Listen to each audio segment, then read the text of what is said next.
大家好，欢迎来到 Chinese 蜜月。ဒီနေ့မှာတော့တရုတ်လိုကိုဘယ်မှာရှိရဲဆိုတာကိုဘယ်လိုပြောရလဲဆိုတာကိုကြည့်ပါမယ်။ကိုဘယ်မှာရှိတယ်ဆိုတာပြောချင်ရင်在နောက်မှာကိုနေတဲ့နေရာကိုပြောလိုက်။在学校在医院နော်ဒီလိုကျောင်းမှာဆေးရုံမှာဒီလိုပြောလို့ရပါတယ်။ကဲအဲ့ဒါဆိုရင်သင်ခန်းစာလေးကိုကြည့်ရအောင်။နေရာကိုပြောချင်ရင် site နောက်ကနေနေရာနော်အမနင်ပဲမှာလဲဆိုရင်နင်ပဲမှာလဲဆိုရင်နင်းဆိုတာနီးအဲ့တော့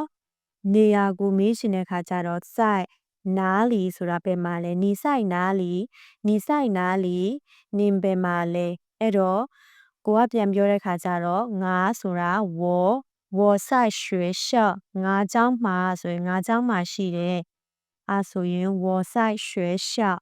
我在学校，我အိမ်မှာဆိုရင်我在家，我在家，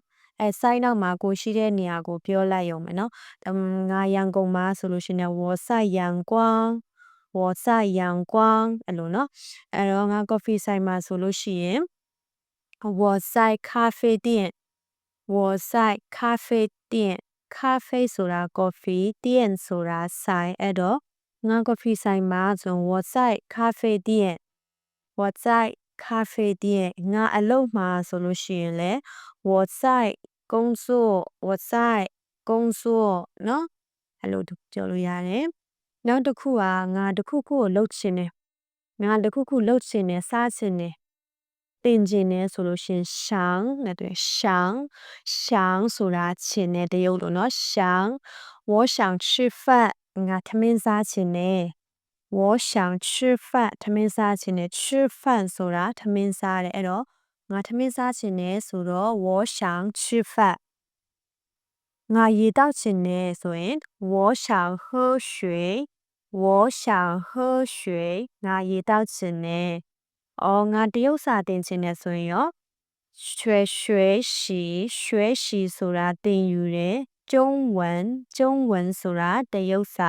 အဲ့တော့သင်ချင်တယ်ဆိုတော့想学习中文နော်ငါတရုတ်စာသင်ချင်တယ်ဆိုရင်我想学习中文我想学习中文